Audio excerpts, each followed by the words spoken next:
Olá, queridos alunos. Vamos agora trabalhar um dos últimos temas, do segundo reinado. Na verdade, agora nós iremos trabalhar o primeiro reinado, regências e segundo reinado, todas as políticas e leis existentes no segundo reinado a respeito das minorias sociais. Nós trabalhamos a questão do negro, tempos atrás, nas aulas que já se passaram, e agora nós iremos trabalhar as questões dos indígenas no segundo reinado, no primeiro reinado e um pouco nas regências, Então, o tema da aula de hoje é as políticas dirigidas aos indígenas no Império e as leis durante o período imperial. Por que nós estamos trabalhando isso? Primeiro, para acabar com certos preconceitos que existem a respeito dessa gama das tribos indígenas existentes no Brasil, que não eram apenas uma. Então, o grande erro das pessoas é achar que quando a gente refere-se a índio, referimos a mesmo grupo étnico, e isso não é uma verdade. São diversos grupos com culturas diferentes, com princípios diferentes, com pinturas diferentes, com formações humanas diferentes. E quando nós nos referimos a ele como índios, de modo geral, cometemos, de certa forma, um etnocentrismo, colocando grupos diferentes dentro do mesmo pacote.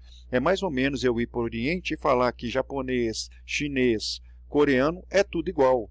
Eu viro para eles e falo, os asiáticos, aqueles todos lá que têm costumes iguais, se parecem, e coloca eles dentro do mesmo pacote. Ou seja, estou cometendo, de certa forma, um preconceito e um etnocentrismo. E aí, o tema e a habilidade trabalhada da BNCC, que é importante para nós, é identificar e analisar as políticas oficiais com relação ao indígena durante o Império.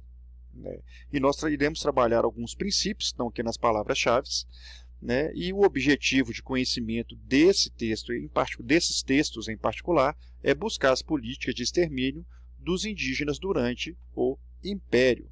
Então, beleza. Então, partimos desse objetivo, que é compreender as políticas para os povos indígenas durante o Império, com base na análise das leis imperiais de 1845 até 1850, ou seja, no segundo reinado. Nós iremos citar também o primeiro reinado para entender a origem dessas leis de modo geral.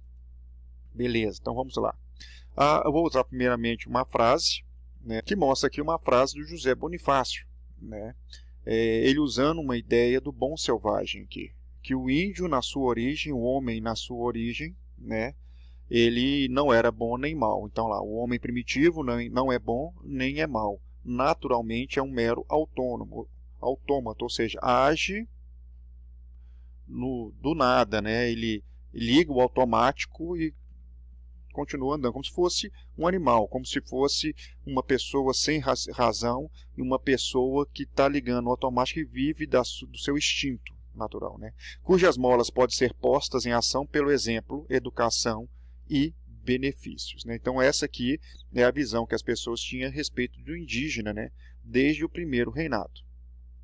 E aí eu peguei aqui uma lei interessante. Olha que interessante. Haverá em todas as províncias um diretor-geral de índios que será de nomeação do imperador. Compete-lhe examinar o estado em que se acham as aldeias atualmente estabelecidas, as ocupações habituais dos índios que nelas se conservam, suas inclinações à propensão, seu desenvolvimento industrial, sua população, assim originaria com mestiça as causas que têm influído em seus progressos ou sua decadência.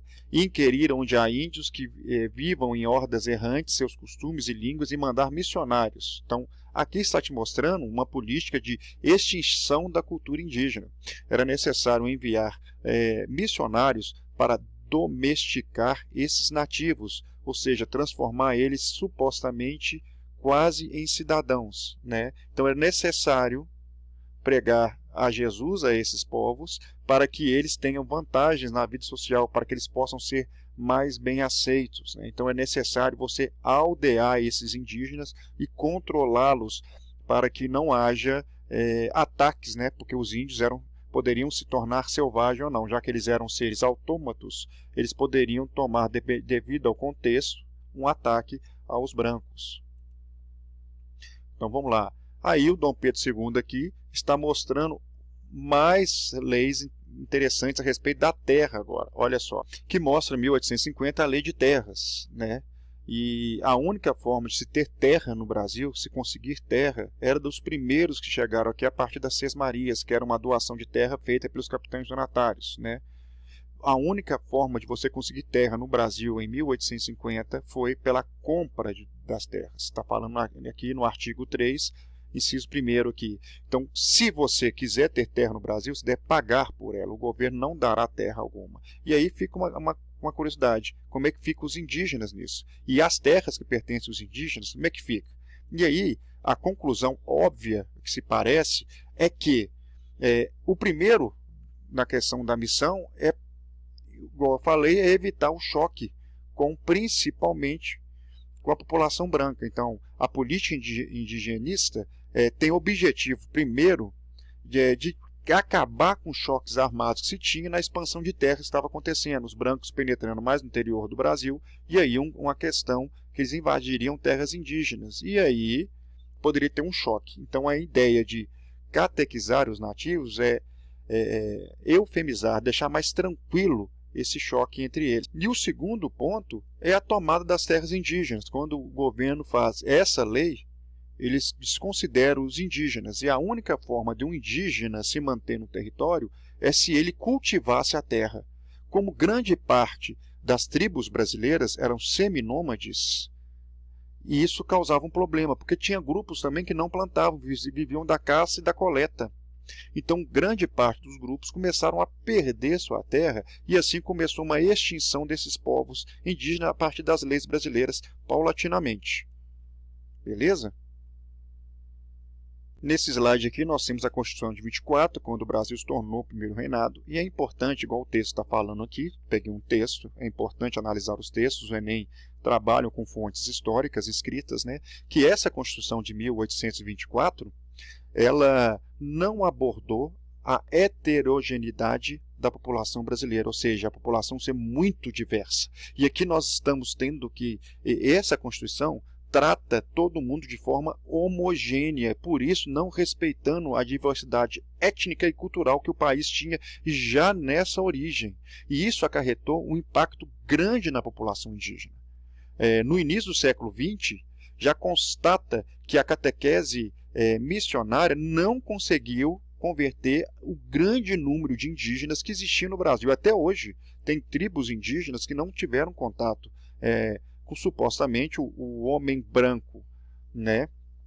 E aí os indígenas então ficaram à mercê de ataque de pessoas, né? Eles não conseguem defender seus territórios de invasores, nem de contágio de doenças, porque o contato com o homem há uma troca, né? Uma relação não só de cultura, mas é uma troca também de germes. E nós sabemos, né, as teses atuais mostram que grande parte das populações indígenas foram dizimadas pela varíola. A maior arma de dizimação é o contato com o homem e a transmissão de doenças, né? E também os fazendeiros que queriam as terras indígenas promoviam ataques a eles com matadores profissionais, né? Porque precisava abrir terra para novas plantações e para a vinda de imigrantes, né? Levando então à dizimação da população indígena, né? Então, é muito importante trabalhar essa ideia, que desde a origem do Império não se tem política que ajude os indígenas. E por isso, então, você tem certos problemas de preservação e nos dias de hoje nós vemos que a população indígena teve uma queda devido ao descaso da esfera pública, né, do Estado, que não protege e não defende essas populações, né, que estão sendo dizimadas paulatinamente desde o século XIX. E agora eu quero que você produza no seu caderno uma frase com até 5 linhas que sintetize as políticas dirigidas aos povos indígenas durante o Império. Faça uma pesquisa na internet, em sites da web e procure saber, né, qual que é essa política. E é importante também entender, vocês vão ver isso no dever de casa, na atividade que eu vou postar vocês também, e nos deveres de casa, né, das aulas ao vivo, que o próprio Dom Pedro II mantinha zoológicos humanos indígenas por bel prazer.